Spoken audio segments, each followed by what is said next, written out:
what's happening in the R&D relief world at the moment, and what are the HMRC doing about it. If you're running a business, or you're an accountant or an R&D specialist, this show is just for you, because we're talking about R&D tax relief. I have the lovely Richard Edwards comes and joins me all the way from his holiday in a yellow room to chat R&D. So why not head over and watch the show right now? It's Monday, it's live and linking, and today we've got Richard Edwards. Hello, Richard. How are you? Hey, good afternoon. Thanks for having me on the show.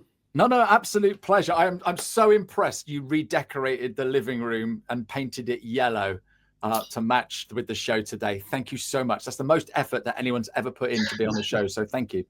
Very much on brand. Yeah. So for people that don't know you, Richard Edwards, who are you? What do you do? Where are you? So due to a slight kind of scheduling mishap on my part, I'm actually on holiday with the family in York for a couple of days. But my wife has very kindly given me some time out to do this show. So my name is Richard Edwards. I'm the founder of the R&D Community, which is a membership organisation that provides training, support and certification services to people that work in R&D tax relief. So that's both accountants and also specialised consultants as well. And it's just a hugely kind of turbulent and interesting place to work in at the moment for a variety of reasons. I'm sure some of which we'll delve into over the next 25 minutes or so. Yeah, absolutely. I got loads of questions for you with R&D, because that is a great way to really help an entrepreneur get back some of the investment that they've made, or all of the investment. You know more about it than me. But actually having a community around it is brilliant, because rather than me just trying to figure it out on my own, we can go to our peers, our friends, our colleagues, whatever, can't we? Yeah, and so within our community, it's the advisors rather than the end companies that are part of it. But certainly, I think a lot of people, either when they're starting out or they're perhaps running this as kind of a small consulting enterprise, maybe one or two of them, they have that feeling of isolation, and it's quite hard to know, are they doing the right thing? Are they privy to all the information that other people know? So by being part of a large group of people, which are largely friendly and supportive, it is a really good way to share information and just kind of get that comfort that what you're doing is actually the right thing and is best practice, and that you're providing the best help and support to your clients. So I think I very much kind of believe in the power of people coming together to help each other. I personally love helping people. It makes me feel nice inside. And I think also, like, this marketplace, when you work inside it, or this kind of area of tax, it's very competitive. It can be very negative, but helping other people, other humans, it does feel good, and it does, I believe, kind of act. It's a thing that we can do to better the level of knowledge and ultimately the scheme itself, because unless we take care of this scheme, there is a risk that in the future the government or HMRC will kind of take even more further drastic to curtail it. Which is obviously not going to be great to all the end applicants that really need or value this relief. So yeah, I think it's hugely important, and it's a very, very interesting time at the moment. Yeah, and if we do have R&D, then we're going to plow more money into making whatever it is we do even better. Yeah, And to have a community around it is absolutely amazing. So why did you start a community then, Richard? So I suppose this kind of goes back to my journey in R&D tax relief. So in 2008, I was the junior founder of a consultancy company based in Edinburgh. And as I say, I was kind of the junior person there by about 20 years. So I was doing a lot of the donkey work. I suppose that led to, after 9 years leaving that company, to start and co-found a software company working in the same kind of space. And my wife continues to work in there. But then I realized that, well, software is generally only as good as the knowledge and competence of the person using that. So I wanted to develop ways of helping support and train the people that were working in the space, helping them train and support their teams so that they could make even better use of the scheme, and secondly, tools like we had developed as well. So it was always meant to be very kind of synergistic with software platforms. And we're starting to happily see kind of some more collaboration between the R&D community and various software platforms that are looking to help and support their users as well. So I always kind of take the view that, you know, the more training that's around a software platform or in the same space, it just kind of helps people get the best out of that software and also the scheme itself. Yeah, I'm a big fan of communities. You know, it's what is it? The village race is the child, isn't it? That's the the way that we love communities. So can anybody be a member of your community? What makes an ideal member? So for us, it's people that are, it tends to be specialist consultants. So about 70% of our membership is currently consultants and 30% are accountants. The consultants are obviously doing this day in, day out for their clients. The accountants tend to be slightly less active. Some are doing lots of claims and really kind of specialize in this niche. Others are more generalist accountants, and they've got a range of other kind of products and services that they offer, but they will still probably be doing, say, a minimum of 10 claims per year at the moment. We're also kind of in the process over the next few months about speaking to accountants that might only have 3 or 4 claims a year, so their needs are different. But broadly, it is a broad church, and we will welcome people into the R&D community. The only thing that we really kind of expect is that they're aligned with our ethics and our morals, because generally our customers are a self-selecting group. Like, they're a great bunch of people. They want to do the best. They're here to learn and improve. So they're coming in with a very kind of positive learning mindset, because they want to be the best they can be. They want to deliver the best service they possibly can to their clients. So I really like that. So I'd say that a good fit for us is somebody that's active in this area, that wants to do this as best they possibly can, and is open to kind of sharing their experience and also learning from the experience of other people around them. So that would be in a nutshell. No, absolutely love that. And yeah, let's just bring lovely people together. R&D. Oh my goodness. HMRC, they're changing things all over the shop. So what's actually happening with R&D tax relief in the world at the moment? So the whole industry is going through a bit of a seismic shift, I would say. And that seismic shift probably started in earnest 2 years ago, but the genesis of it went back even further. So for anyone that's kind of less familiar, we've had this scheme for close to 25 years now. HMRC didn't really do a lot of compliance work over the first, say 2 decades. I mean, they were doing some, but arguably it wasn't enough. And what that led to was a gradual kind of creep, which became accelerated, where people felt they could claim for more and more things. And that was driven by some of the advisory market, which was frankly taking full advantage and taking every opportunity to pile claims through for things that really didn't qualify. So this one really came to light, I would say, within the last kind of 3 or 4 years, and it actually started to hit the press. So you had stories starting to appear in places like the Times, the Independent, the Telegraph, all talking about these kind of spurious claims that were being put through, and HMRC was waving them through and paying out, and lots of people were profiting from that. So that really triggered, I think, quite a strong reaction from HMRC, because there was a lot of political pressure on HMRC to do something to fix this problem, to make it better. So they responded, and they started doing a lot more inquiries, like thousands of inquiries per year, both coming from the Individual and Small Business Compliance Directorate and also the Wealthy Midsize. And then the Fraud Investigation Service got involved as well. So there was this almost kind of, not quite overnight, but certainly very, very quickly, this massive ramp up in compliance work, which really shook the market, because a lot of people had been claiming quite happily for clients for years and years without any kind of serious pushback. And all of a sudden they were being challenged on, is this really a competent professional that you're saying is a competent professional? And is this really qualifying R&D? And one of the big issues was that, and continues to be, I think, is that HMRC's tactics and strategies, they're targeted to a certain extent in terms of they'll focus on particular sectors and really go after claims from care homes and things that are very easy, I think, to spot.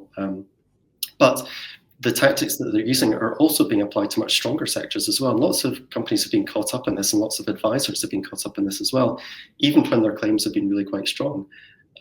So to a certain extent, HMRC has been successful in changing the perception of R&D tax relief as an open door, that you're kind of, everyone's entitled to get their kind of 2 handfuls worth of cash. They've changed that. But the way in which they're changing that perception, I think, is having some big consequences in the market. So, for example, lots of SMEs are being scared off. So they might have qualified work, but for them, it's too much risk. It's like they've heard too much kind of negativity. They've seen companies that kind of have to repay back huge amounts of money with penalties on top. So for them, it's suddenly become, well, do we actually want to do this, or are there safer forms of funding, for example, grants? And unfortunately, lots of accountants, I think, have been scared off this area as well, because just this whole kind of step change in compliance and the lack of targeting, like they don't want to be caught up in this. And that's why I think kind of coming back to this idea of community, when you're faced with something that's really quite scary and difficult and challenging, what better way to face it than with the help and support of other people that have been through this kind of fiery crucible before and can actually share with you the benefits of their hard-fought experience. So yeah, coming back to your question about what's going on, there's a ton of stuff going on. Some of it is kind of quite promising. So for example, HMRC is just kicking off a consultation with the industry on advanced assurance and how the principles of that can be applied more broadly, or perhaps in a more kind of targeted way. It's kind of all on the table for discussion. But my hope is that they start to listen more to people that are going to their MPs and asking questions in Parliament about, like, is this the right way to be enforcing compliance in R&D? Because it is having big effects. We're already seeing big drops in the numbers of claims that are being submitted each year. HMRC will say that's because they're doing a great job of kind of preventing all these spurious claims going in. The balancing, the other side of that, is that some people will say, well, there's a lot of companies which are now scared to claim, and surely that's not the right kind of mindset that HMRC wants to cultivate. So there's always been a bit of debate and controversy in R&D. It's just the nature of the beast, but particularly now, and I think this is probably going to continue for the next couple of years, this period of interesting times. You can definitely say period of interesting times. And again, at the end of the day, the government are trying to make as much money as possible. And so, they're going to be heavy on those spurious claims. But, what makes a spurious claim? What makes a real claim? And I guess being part of a community, you're hearing them all the time. Yeah, and it is a spectrum. Like there's no such thing as a claim which is 100% eligible. People that work in the sector understand that eligibility tends to lie in the spectrum from really, really solid to, yeah, pretty solid, we're happy with that, to parts of this are kind of defensible, other parts are not, all the way through to none of this work qualifies. So it's, I think it's an interesting area to work in because of that sense of grey, and it's all about building cases based on justification and evidence, but it's definitely not a simplistic judgment. So anytime where you've got that kind of complex decision making, training becomes really, really important, and also kind of help in support systems. So for example, one of the things that we want to do this year, and we've already started working on this, is building up a Wikipedia, almost an internal Wikipedia that we will share with our members, which has a lot of hand-checked knowledge about R&D tax relief and answers a lot of questions, because I'm sure we'll kind of move on to talk about this, but AI is having a really significant impact in this market as well. It's a really phenomenal tool. It's got great use cases. It's got some risks associated with it as well. But one of the challenges of AI is the data and the information that it's all based on and that it's using. So what we want to do is pull together information that we know to be accurate, that answers a whole bunch of questions, and then we can add an AI layer on top of that to make it really easy to pull data and information, answers to questions out of that. So we're already thinking hard about how we support users going forward in the future. And I classify users as kind of people that have immediate questions. They want to know how a particular facet of the scheme works so that they can help their client. And we are already kind of engaged in building this next level tool that's going to help them in their jobs to service their clients. I love that. So here's a question then. I'm running a business. I'm doing lots of creating stuff, and I'm doing lots of R&D. Is it up to me to be aware of what I can claim for, or should I have an advisor that I can tap into? So that's a really good question, actually. So HMRC always take the view that it's the company's responsibility to make sure that they're getting good advice and that they understand what they're applying for, and that the basis for the claim is sound. Because if there's an inquiry and HMRC find actually you shouldn't have made this claim, it's the client that carries the penalty. So it's always the client's responsibility, and it's always their risk. I would always suggest tactfully to companies that unless they've kind of been through this before and they've been through inquiries with HMRC before, a great place to start is always to speak to an advisor with experience that's got a good reputation in the market, because there are so many ways that you can trip up and fall down. And particularly at the moment when HMRC's hackles are so up and they're quite kind of twitchy when it comes to raising inquiries, I think that it is really, really useful to get the help and support of an advisor. And actually, that's one thing that we maintain on our website is a list of, it's not all of our members, but it's a great deal of them who are taking training. Some of them are going through the certification program as well. But that's a nice, easy way for kind of companies to see who's active in the space, how they sit relative to other advisors as well, because there is a ranking in that directory, and the more kind of engaged that advisors are with our training platform and our training content, the higher up they're going to sit on that members directory. So it's part of what we're doing to kind of raise the profile of people that are engaging with us in our training. We want to kind of give something back and say, well, look, you can potentially get more work, because the more training you do, the higher up that ranking you go, and the more leads that you get coming in from SMEs who are looking for good advisors. Because unfortunately, there's been lots of claimants, SMEs, who've had their fingers burned with one advisor or another, and they're actively looking to switch. So we get a lot of inquiries coming in, and we try and match make those SMEs with advisors that we think would be a good fit for their level. Yeah, so I love the kind of area of technology. Yeah, I love the idea of having a sort of directory. Yeah, because I could be making suitcases, whereas somebody else could be doing a SaaS product, and I could be, I don't know, running a farm or something. And there's R&D in all kinds of places that you wouldn't even think of. Yeah, absolutely. And software is a good example where some advisors feel entirely comfortable with it. Like they've got the qualifications and the insight to kind of understand how software works and how it's developed and what eligibility looks like in that area. Other people are much more comfortable in the more tangible aspects of technology, such as manufacturing, engineering, chemistry, food and drink. There's a whole lot. So software kind of almost sits as its own kind of special little world, which is maybe why HMRC has some specific guidance that is software specific. So you've got this seismic shift. You've got everything changing. How are advisors, coming to terms with this new environment? What are they doing? So I think a lot over the last 18 months have been reevaluating more or less their whole business and how it works, the processes, how they charge, what's included in their rates, like inquiry defense or not. Everything has been on the table for certain advisors because this has changed the face of R&D. So I've been only working this since 2008, but I'd say like the last couple of years have been the biggest change. And on top of that, we've got a new scheme come in called the Merge scheme, which is kind of an amalgam of the old R&D, the old RDEC for large companies, plus aspects of the old SME scheme as well. So that's more change to kind of get on top of as well. So I would say that faced with all of this, advisors are reevaluating their business models. They're reevaluating how they train and support their teams, because what's worked up until now might not be good enough for now. It might not be good enough for the future.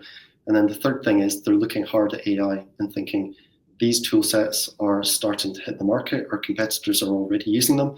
We need to evaluate whether these are right for us as well. And they're thinking about how to integrate those into their operations, hopefully in ethical ways in large part.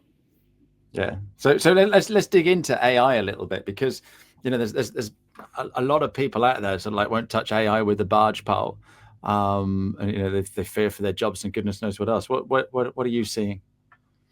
So I would agree. I think there's kind of a range of responses from people that are kind of really quite cagey, like they've got some kind of deep anxiety about this is part of their job being taken away from them. You've got some people that are taking quite an opinionated stance, and it can be sometimes very, very anti-AI, saying, look, you need to use a qualified advisor. You can't trust these systems that are using AI because they're not as good as the real thing. And then you've got a group of advisors who are saying, okay, AI is another powerful tool, just like Excel was when that first came out a long time ago. And we are going to work out how to grasp this, because it's not going to go away. The genie's not going to go back into the bottle.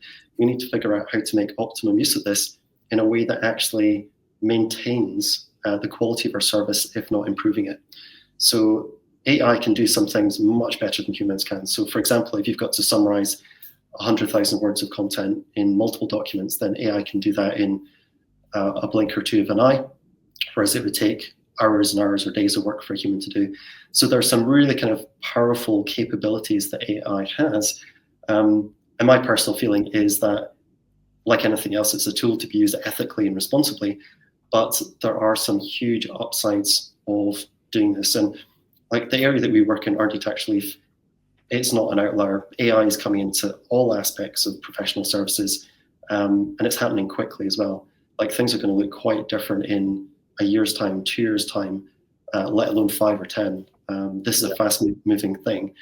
And that's why we ourselves at the R&D community are kind of looking hard, not so much at the large language models and the text generation, although that kind of will probably play a part in some of the things that we do, but we're kind of looking at video generation, how you do that really to a really high standard, because producing video content, as you'll know, is a really kind of expensive skilled task.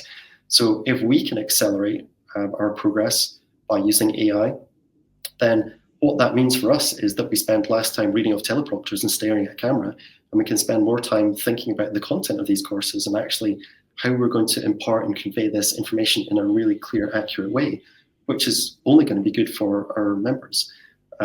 So I'm really excited about the potential of AI. And as I say, it's a fast-moving thing. But actually, within our membership, we've got a few technology companies which either have AI capabilities already, or they've got AI platforms. So this is kind of a fast-moving thing. And if you're in the R&D community, you're kind of privy to, you've got a front row seat to these conversations as they happen, and you can speak directly to our technology company members, and they'll kind of arrange private demos for you so they can show you what the tools can do. And having seen them, some of them are incredible. Yeah, I think some people just think of ChatGPT as AI, but like you say, it goes deeper, doesn't it? Yeah, so ChatGPT, obviously a phenomenally useful tool, but I think that the advantage of using these more specialized tools is that they come with a lot of kind of domain-specific knowledge, and they're using AI principles, or they're wrapping AI engines, but they're also kind of bringing together a lot of insight into how claims are prepared, about how evidence is assessed by HMRC, and what strong evidence and weak evidence looks like, and they'll prompt you into thinking about, okay, you've maybe got 70% of this argument clear, but you've missed out these important aspects as well. So I think AI definitely plays a part, and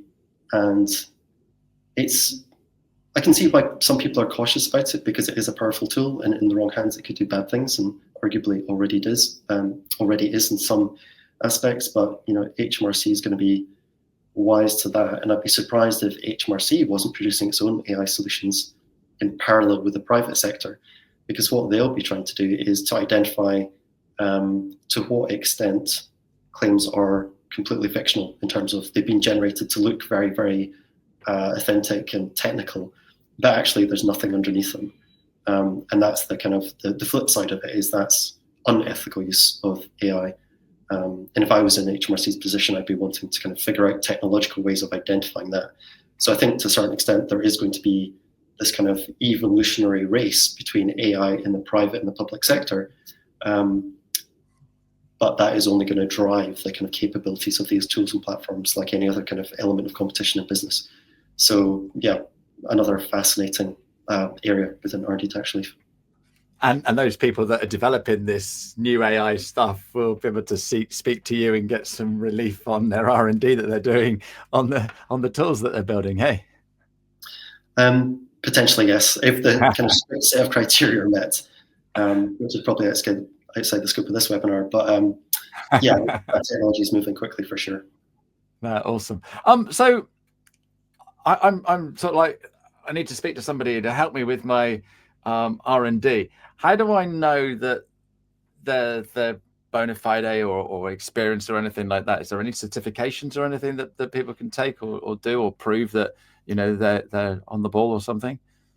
Yeah, so thank you, great question. And that is something that's been a kind of long-running problem within R&D Tax Relief, I'd say, is that because the barrier to entry has been really low, and essentially anyone could kind of join and say, okay, well, we're experts too, it's been quite hard for companies to kind of work out who's a good advisor and who's less so, or less knowledgeable. So when we started out, it was very much with the attitude, let's build some training courses. and we will kind of show the world who's kind of taking that training, which was the idea behind the members directory that I've already described. But once we got to a certain level of training, we were able to group that together into a certification program, which was the industry first. So this started in September last year, was the start of the pilot cohort 1, which finished in the first week of September. And we're about 3 weeks in. We're in week 3 of cohort 2, and we run 2 of these cohorts a year. And so far, they're running with about 30 people each in them. But this is our attempt to give the industry a structured way for advisors to go through a series of training, not just in isolation, but with a nice cohort of friendly, supported people in an atmosphere that's mediated by us. Because you always learn things from other people, not just from the kind of content that you're exposed to or from people within the R&D community, the staff. It's kind of broader than that. So that's what we're trying to do, is give people this kind of social learning experience, so that they pick up a whole heap of stuff, not just from our training materials, but also from the other people doing it. And our job as a company is to kind of spread the knowledge of what we're doing so that more people become aware that this is a thing they can do, a qualification that they can work towards. And we are working hard to try and engage with HMRC and the professional bodies to talk about how this qualification sits in the landscape of compliance, because there is so much going on, and qualifications, they're an important part. They're not obviously the whole part. They're just a piece of the jigsaw. But we believe that certification and qualifications are a really important part of giving people that kind of structured training and development that you would expect in other kind of developed professional industries. Like almost every other sector has their own kind of qualifications and sectors. And obviously those exist in the accountancy space, but the problem has been historically that they've not really pulled together something that's specific for R&D tax relief. And it is such a deep and wide field that I think that's where the gap has been. And that's the gap that we're attempting to redress. No, perfect. Sounds like you've got every base covered. We're nearly to the end of the show already, Richard. Is there anything that I haven't asked you that I should have asked you? I think we've covered a lot of ground. I did actually have a question on LinkedIn itself, if that's okay to raise. Absolutely. You've got the guy. You've got the guy. What's your question on LinkedIn? It's about how you kind of grow connections and grow your audience on LinkedIn, because obviously there's a variety of methods out there. You can pay somebody to run a connection campaign for you, where you kind of turn your account over to them and they kind of set up automated messages, which has always felt like a very uncomfortable thing. Or there's tools that I'm aware of that you can do it in a very automated way. But I know that LinkedIn doesn't particularly like those because they're not real people connecting to other real people. Or you can do it organically, which is largely what I have done over the last few years. So I was just kind of interested in your take on what should people be looking at a blend of those techniques, or are some head and shoulders better than others? Like, how do you build engagement and audience on LinkedIn? That is a brilliant question. I love that. Absolutely love it. So first off, LinkedIn are, I can't remember what you said your words were, they don't really like it. They actually ban it. Okay. You are not allowed to use third-party tools on LinkedIn. And if you do, you could get your account closed. Okay. So stop that straight away. Okay. The other thing is that when you sign up to the terms and conditions, and you can go and find the terms and conditions just by Googling it, you are saying that you'll be the only person that's using your account. So you shouldn't be turning around to an agency and saying, hey, log into my account and do the stuff for me. Again, that is breaching the terms and conditions. The only way to get connections is to do it organically. And there's 2 ways. One is wait for people to connect to you, okay, or go out and connect to people. And so therefore you find the people that are going to add value to your network, people that you really want to connect with. So in your case, it's going to be accountants, it's going to be R&D specialists, and those sorts of people that work at the HMRC, people that work at software companies. So that you make a long list of all of those people, and then find out who they're connected to as well, and then reach out and connect to all of those people. But the thing is, the more you reach out and connect to people that way, are they connecting to you for the right reasons? And whereas if you create amazing content, do amazing things, come on shows like this and add loads of value, people are going to want to reach out to you the other way around. And if someone reaches out to you and says, hey, Richard, I'd love to connect with you, they're interested in what you're talking about. They're interested in your subject. They're interested in your views, thoughts, ideologies, and stuff like that. And therefore, they're going to be more engaged with your content than someone else was if you reached out to them. So it's just a balancing act there. But as long as you're putting, regular content out, and once a week is regular enough, then you're going to start finding your tribe, and people will start hearing what you're talking about. Does that answer your question? Yeah, it does. Thank you. That's also, it's really good to know that regular engagement can be once a week, because it can be quite hard to kind of think of something that's going to be interesting enough to share with the world. But sure, I can do that at least once a week. Absolutely. Look, you're in a community, you're talking to lots of different people. So every Friday you could have a roundup, an R&D roundup. All right. And on a Friday, you just post a little bit of content. And then the rest of the time is like, oh, I could write about this today, and just write something. But as long as you turn up every single Friday, and at the same time, Richard, Richard's R&D roundup, there you go, every Friday, little roundup of what's gone on in the week. But what's actually happening, right, is on Tuesday, you might be talking to someone about that. And you go, I could put that in my roundup for Friday. And before you know it, you've probably got 3 or 4 roundups for the next few weeks already in your head. And so that's the way to do it. Great question, Richard. Thanks ever so much. And thanks ever so much for being on my show today. I haven't got a guest next week because it's Easter Monday, but the following week I will be talking to Caroline Hobden again. She's coming back because we are very, very close to what we call Accountex. So there she is there. So she's coming back again next week because we're very close to Accountex. Are you going to be at Accountex, Richard? Not this time, actually, no. But yeah, probably the next one we will be. Yeah, no, absolutely. There's one up in Manchester as well. So anyway, Richard, thank you very much for coming along. And see you all after Easter. Have a good Easter. Cheers. Cheerio. Thanks, guys. Bye. Bye-bye now.